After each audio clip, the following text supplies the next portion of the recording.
आप सभी को दीपावली की ढेरों सारी शुभकामनाएं। माता लक्ष्मी जी आप सभी के घर में वास करें और सभी की मनोकामनाएं पूर्ण करें। दीपावली के दिन भगवान गणेश, माता लक्ष्मी जी और माता सरस्वती की विधि विधान से पूजा की जाती है। तो आज के इस वीडियो में मैं आपके साथ शेयर करने वाली हूँ कि दीपावली की बहुत ही आसान पूजा विधि के बारे में। इसलिए इस वीडियो को आप हो सके तो पूरा जरूर देखिएगा। दीपावली की तैयारी आप पहले से ही करके रख लें। जो भी घर की साफ सफाई है वे आप करके रखें। जो भी आवश्यक पूजन सामग्री है उसे भी आप एकत्रित करके रखें। आप जिस जगह पर भी आपको दीपावली की पूजा करनी है उस जगह को आप अच्छे से साफ कर लें। गाय के गोबर से, गेरू से या फिर गंगा जल से शुद्ध कर लें। इसके बाद एक स्वास्तिक का चिन्ह बनाकर उसके ऊपर चौकी पर एक लाल वस्त्र बिछाकर माता लक्ष्मी और भगवान गणेश जी की मूर्ति या तस्वीर की स्थापना करें। और अगर आपके पास चौकी नहीं है तो आप जमीन पर भी लाल वस्त्र बिछाकर उसके ऊपर मूर्तियों की स्थापना कर सकती हैं। जो लोग धनतेरस के दिन या दीपावली के दिन लक्ष्मी गणेश जी की नई मूर्तियां खरीद कर लाती हैं उनकी स्थापना करके आज पूजा कर सकते हैं। अगर आपने नई मूर्तियां नहीं खरीदी हैं, आपके पास पहले से ही चांदी की या अन्य धातु की मूर्ति है तो आप उन्हें स्नान कराकर उनकी शुद्धि करके उनका पूजन कर सकती हैं। या फिर अपने मंदिर की ही पुरानी मूर्तियों को भी आप पूजा में रख सकते हैं। सबसे पहले गणेश भगवान जी की पूजा से हम पूजा का शुभ आरंभ करते हैं और उससे पहले आपको कलश की स्थापना करनी होती है। कलश की स्थापना अनिवार्य तो नहीं, लेकिन जहाँ तक हो सके आपको कलश की स्थापना जरूर करनी चाहिए। ऐसा करने से पूजा का संपूर्ण फल प्राप्त होता है। कलश की स्थापना आप बिल्कुल साधारण विधि से कर सकते हैं, जिसके लिए आप चौकी पर महालक्ष्मी जी की दाईं तरफ थोड़े से अक्षत रखकर या पुष्प का आसन देकर कलश की स्थापना करें। कलश के कंठ पर मौली यानी कि कलावा बांधे, स्वास्तिक का चिन्ह बनाएं, तिलक लगाएं और उसमें जल भरकर एक हल्दी की गांठ, 1 रुपए का सिक्का, कमल का गट्ठा या कौड़ी और थोड़े से अक्षत और इत्र डालकर रखें। उसके ऊपर आम या अशोक के 5 पत्ते रखें या पान के पत्ते भी आप लगा सकते हैं। फिर उसके ऊपर आपको पानी वाला यानी कि जटा वाला नारियल रखना होता है। जटा वाला नारियल यदि ना मिले तो आप केवल दीप जलाकर भी उस पर रख सकते हैं, जिसे हम दीप कलश कहते हैं। इस तरह से कलश की स्थापना करने के बाद आप जो देवी माता की मूर्ति है उसके ठीक सामने एक दीपक जलाकर रखें। दीपक को डायरेक्ट चौकी पर नहीं रखा जाता है, हमेशा आसन देकर ही दीपक को रखना चाहिए। आप पुष्प का या अक्षत का आसन देकर दीप जलाकर रखें। अब हाथ में थोड़े से अक्षत या पुष्प लेकर और जल लेकर आपको संकल्प लेना है। अपना नाम, अपने कुल गोत्र का, अपने स्थान का, जहाँ पर भी आप रहते हैं वहाँ का नाम बोलते हुए आपको माता लक्ष्मी जी से, भगवान गणेश जी से और अपने सभी आराध्य देवी देवताओं से, कुल देवी देवताओं से अपने द्वारा की जाने वाली पूजा को स्वीकार करने की प्रार्थना करनी है। संकल्पित जल को धरती पर छोड़ देना है या चौकी पर ही आपको छोड़ देना है। अब भगवान गणेश जी से प्रारंभ करके सभी मूर्तियों पर या तस्वीर पर गंगा जल का छींटा देकर स्नान का भाव करने के बाद सभी को तिलक लगाएं। सभी को अक्षत और पुष्प अर्पित करेंगे। अगर आप आज के दिन नए आभूषण खरीद कर लाए हैं तो उन्हें भी मंदिर में रखें। इसके अलावा माता लक्ष्मी जी को आकर्षित करने वाली उनकी जो पूरी सामग्री है, जैसे कि गोमती चक्र, कौड़ियाँ, कमल गट्ठे आदि, उन्हें भी आप मंदिर में रखें। गंगा जल से धो करके सभी पर तिलक लगाकर माता लक्ष्मी जी के चरणों में रखें। इसी तरह से माता लक्ष्मी जी के साथ आप माता सरस्वती जी का भी पूजन करेंगे। अब भगवान गणेश जी को लाल पुष्प अर्पित करने के साथ ही माता लक्ष्मी जी को भी लाल पुष्प अर्पित करेंगे। अगर आपके पास कमल का पुष्प है तो कमल का पुष्प आप अर्पित करें, नहीं तो जो भी आपको मिल जाए वह पुष्प आप माता सरस्वती को, माता लक्ष्मी जी को अर्पित कर सकती हैं। क्योंकि इसी दिन भगवान श्री राम 14 वर्षों के वनवास के बाद वापस अयोध्या नगरी लौटे थे, तो इस दिन आपको राम दरबार की भी पूजा करनी चाहिए। भगवान श्री राम, माता सीता और भाई लक्ष्मण जी की पूजा भी सच्चे मन से करनी चाहिए।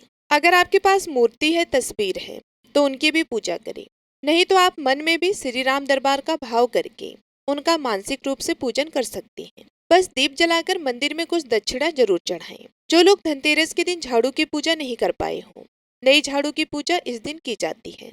तो जो लोग धनतेरस के दिन झाड़ू पूजा नहीं कर पाए तो वो दीपावली के दिन भी नई झाड़ू खरीद कर उसकी पूजा कर सकती हैं।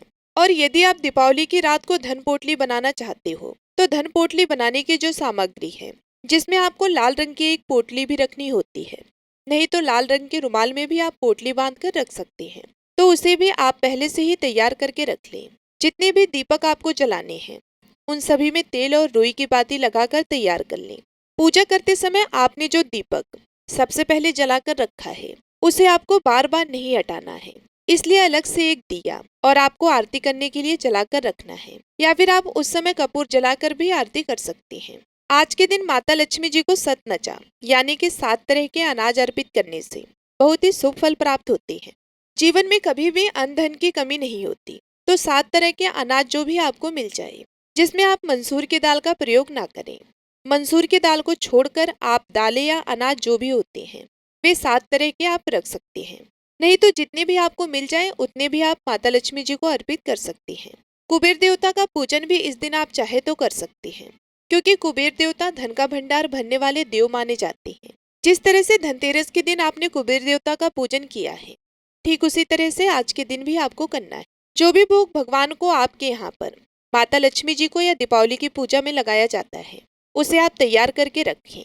पूजा करते समय सच्चे मन से श्री सुक्तम का, लक्ष्मी स्रोतम का या कनकधारा स्रोतम का पाठ पढ़ा या सुना जाता है। अगर आप यह पाठ नहीं कर पाते, नहीं सुन पाते, तो केवल आप ओम श्री महालक्ष्मी नमः इस मंत्र का यथासंभव जितनी देर तक भी आपके लिए संभव हो सच्चे मन से एकाग्र मन से इस मंत्र का जाप करें। इसके अलावा कुछ खास चमत्कारिक सिद्ध मंत्र हैं जिनका जाप अगर आपके पास कमल गट्ठे की या स्फटिक की माला है तो उससे कर सकते हैं। नहीं तो आप अपने हाथ में पुष्प या फिर अक्षत रखकर भी जितनी आपकी सामर्थ्य हो उतनी संख्या में आप इन मंत्रों का जाप कर सकते हैं। ये मंत्र हैं, ये मंत्र इस प्रकार से हैं। ओम श्रीं हरिं क्लीं श्री सिद्ध लक्ष्मी नमः। ओम हरिं श्रीं लक्ष्मी वासुदेवाय नमः। यदि आप कनकधारा या फिर सुक्तम का पाठ नहीं कर पाते हैं या फिर नहीं सुन पाते हैं तो आपको महालक्ष्मी जी के 8 नामों के 8 स्वरूपों का जप करना होगा। तो आप महालक्ष्मी जी के 8 स्वरूपों के 8 नामों का जप कर सकते हैं। और माता लक्ष्मी जी से आप सभी को कहना है कि हे माँ लक्ष्मी जी की, आपके सभी स्वरूपों को मैं प्रणाम करती हूँ, मैं आपके सभी स्वरूपों को नमन करती हूँ। हे आद्य लक्ष्मी, हे विद्या लक्ष्मी, हे सौभाग्य प्रदान करने वाली देवी, हे माँ अमृत स्वरूपा, सत्य लक्ष्मी, भोग लक्ष्मी, योग लक्ष्मी, हम आपको नमन करते हैं। आप महालक्ष्मी जी के इन नामों का जप किसी दिन भी कर सकते हैं। खास तौर पर दीपावली की रात को हर अमावस्या तिथि पर या शुक्रवार के दिन रात के समय उत्तर दिशा की ओर मुख करके भी कर सकते हैं। इस प्रकार से मंत्रों का सच्चे मन से जाप करने पर हर प्रकार के आर्थिक संकटों से मुक्ति मिलती है और माता लक्ष्मी जी की कृपा से धन की कमी नहीं होती। मंत्र जाप करने के बाद हाथ में 1 का सिक्का या थोड़े अक्षत या पुष्प लेकर दीपावली की कथा सुने। फिर सबसे पहले गणेश भगवान की, उसके बाद माता लक्ष्मी जी की, माता सरस्वती जी की आरती करके भगवान गणेश जी को लड्डू, मोदक, दूर्बा, पान, सुपारी, इलायची का भोग लगाएं। माता लक्ष्मी जी को सफेद रंग की मिठाइयों का, खेल खिलौने, बतासे का, पान, सुपारी, इलायची का भोग लगाएं। आप यह भोग माता लक्ष्मी जी को पान के एक पत्ते पर रखकर अर्पित करें। इसी तरह से माता सरस्वती को भी भोग लगाएं। अगर आप पान के पत्ते पर रखकर भोग लगा रहे हैं तो पान के पत्ते का डंठल जरूर तोड़कर रखना। भोग लगाने के बाद आप जल अर्पित करें। एक गिलास में या कलश में थोड़ा जल भरकर माता लक्ष्मी जी के समक्ष चौकी पर रखें। अब आप एक छोटा सा हवन भी कर सकते हैं अगियारी के रूप में, जिसमें आप गाय के गोबर का एक उपला अच्छी तरह से सुलगाकर उस पर थोड़ी सी हवन सामग्री डालें, कपूर डालें, लौंग का जोड़ा घी में डुबोकर डालें, अग्नि प्रज्वलित करें। फिर बतासे, पान का पत्ता, खील खिलौने, मिठाई थोड़ी थोड़ी सी उस अग्नि में अर्पित करें। अग्नि देवता के माध्यम से हमारे इष्ट देवी देवताओं तक हमारे द्वारा अर्पित किया गया भोग पहुंच जाता है और स्वीकार हो जाता है। इस तरह अग्नि देवता को भोग अर्पित करने के बाद सबसे अंत में अग्नि के चारों ओर जल का थोड़ा थोड़ा सा छींटा लगाएं। दीपावली की पूजा करने के बाद अपने घर में जहाँ कहीं भी आपका धन रखने का स्थान है, तिजोरी, लोकर, जहाँ कहीं भी आप उसकी पूजा करें, धूप दीप दिखाएं। ध्यान रखिएगा कि तिजोरी के अंदर दीपक जलता हुआ कभी नहीं रखना चाहिए, नहीं तो आपको फायदे की जगह नुकसान भी हो सकता है। तो बहुत ही सावधानी के साथ आपको आज के दिन दीपक जलाने हैं। जब आप इस प्रकार से पूजा कर ले तो जितने भी दिए आपको आज के दिन जलाने हैं तो उन सभी दियों को आप अपने घर में अंदर बाहर कोने में हर जगह पर दीप जलाकर रखें। घर के किसी कोने में अंधेरा ना रह जाए। आसपास मंदिर में, चौराहे पर, कूड़े के ढेर के पास, जितने भी पवित्र पौधे आपके घर में हैं आसपास है, वहां पर भी एक एक दिया आपको जरूर जलाना चाहिए। पानी के स्थान पर जैसे नदी, तालाब, पोखर आदि के किनारे पर भी आपको एक दिया जलाकर रखना चाहिए। अपने घर में किचन में आप जहाँ पर भी पानी भर करके रखे हैं तो वहां पर भी आप एक दीपक जला करके रख सकते हैं। एक दीपक माँ अन्नपूर्णा के नाम से आपको रसोई घर में जलाकर रखना है। दीपक आपको बहुत ही सावधानी से जलाकर रखना है। यह दीपक आप बहुत ही सावधानी से जलाकर रखें। इस प्रकार से दिए जलाने के बाद जो आपने पूजा की है, उस पूजा में यदि कुछ भी कमी अधिक हो गया हो, कोई गलती हो गई हो, तो सच्चे मन से हाथ जोड़कर भगवान गणेश सहित माता लक्ष्मी जी से अपने सभी आराध्य, अपने सभी कुल देवी देवताओं से क्षमा प्रार्थना करें, ताकि आपके द्वारा की गई पूजा में यदि कोई कमी रह गई हो तो उसका दोष आपको ना लगे और आपके द्वारा की गई पूजा भी स्वीकार हो सके। इस तरह से आप पूजा करें और जो भोग आपने अर्पित किया है उसे परिवारजनों में बांटें और खुद भी ग्रहण करें। आज के दिन अपने आसपास लोगों को, खास तौर पर निर्धन लोगों को फल या मिठाई जरूर उपहार स्वरूप दें। कुछ दान भी दें। दान आप भूखे लोगों को भोजन कराकर कर सकते हैं, या फिर दीपावली की पूजा में काम में आने वाली जो भी सामग्री है उनका दान भी आप दीपावली से पहले कर सकते हैं, ताकि निर्धन लोग भी आपकी सहायता से माँ लक्ष्मी जी के आशीर्वाद से अपने घर में दीपावली का यह पर्व खुशी से मना सकें। दीपावली के अगले दिन जो भी सामग्री विसर्जित की जाती है या जो आपने सामग्री चौकी पर अर्पित की हुई है, उसका क्या किया जाता है, किस तरह से विसर्जन किया जाता है, इसका कंप्लीट वीडियो आपको हमारे चैनल पर अलग से मिल जाएगी। आप उस वीडियो को भी जरूर देख लीजिएगा, ताकि विसर्जन करते समय आपको आसानी हो और कोई गलती आपसे ना हो सके। अब सुनिए दीपावली के दिन सुनी जाने वाली सबसे प्रचलित और पौराणिक कथाएं। पहली पौराणिक कथा के अनुसार एक साहूकार था। उसकी बेटी हर दिन पीपल के पेड़ पर जल चढ़ाने जाया करती। पीपल के वृक्ष पर लक्ष्मी जी का वास माना जाता है। एक दिन लक्ष्मी जी ने प्रकट होकर साहूकार की पुत्री से कहा कि तुम मेरी सहेली बन जाओ। उसने पिता से पूछकर उत्तर देने को कहा। घर आकर बेटी ने अपने पिता को सारी बात बताई। बेटी की बात सुनकर साहूकार ने हाँ कर दिया। अगले ही दिन साहूकार की बेटी ने लक्ष्मी जी को अपनी सहेली बना लिया।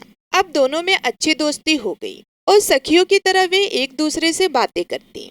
एक दिन लक्ष्मी जी साहूकार की बेटी को अपने घर लेकर आई। लक्ष्मी जी ने अपने घर में साहूकार की बेटी का खूब आदर सत्कार किया और तरह तरह के पकवान बनाए। जब साहूकार की बेटी अपने घर वापस लौटने लगी तो माँ लक्ष्मी ने उससे पूछा कि अब तुम मुझे अपने घर कब ले जाओगी। ये सुनकर साहूकार की बेटी ने माँ लक्ष्मी को अपने घर आने को तो कह दिया, लेकिन अपने घर की आर्थिक स्थिति को देखकर वे दुखी हो गई। उसे डर लगने लगा कि क्या वे अपने दोस्त का अच्छे से स्वागत कर पाएगी। ये सोचकर वे दुखी रहने लगी। साहूकार अपनी बेटी के उदास चेहरे को देखकर समझ गया। तब उसने अपनी बेटी से कहा कि तुम मिट्टी से चौका बनाकर साफ सफाई करो। 4 बत्ती से मुख वाला दीपक जलाकर माँ लक्ष्मी का नाम लेकर उनका स्मरण करो। पिता की ये बात सुनकर उसने वैसा ही किया। उसी समय एक चील किसी रानी का 9 लखा हार लेकर उड़ रही थी। अचानक वो हार साहूकार की बेटी के सामने आकर गिर गया। तब साहूकार की बेटी ने जल्दी से उसे बेचकर भोजन की तैयारी शुरू की। थोड़ी देर में भगवान श्री गणेश के साथ माँ लक्ष्मी साहूकार की बेटी के घर आई। साहूकार की बेटी ने उनकी खूब सेवा की। उसकी सेवा को देखकर माँ लक्ष्मी प्रसन्न हुई और उन्होंने उसके सारे दुख दूर कर दिए। इस तरह से साहूकार और उसकी बेटी अमीरों की तरह जीवन व्यतीत करने लगी। उनके जीवन में धन धान्य की कोई कमी नहीं रही।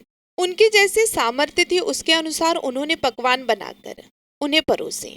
महालक्ष्मी जी दोनों की सेवा से बहुत प्रसन्न हुई और फिर उनके वरदान से साहूकार और उसकी बेटी की आर्थिक स्थिति अच्छी हो गई और वे धनवान बन गए।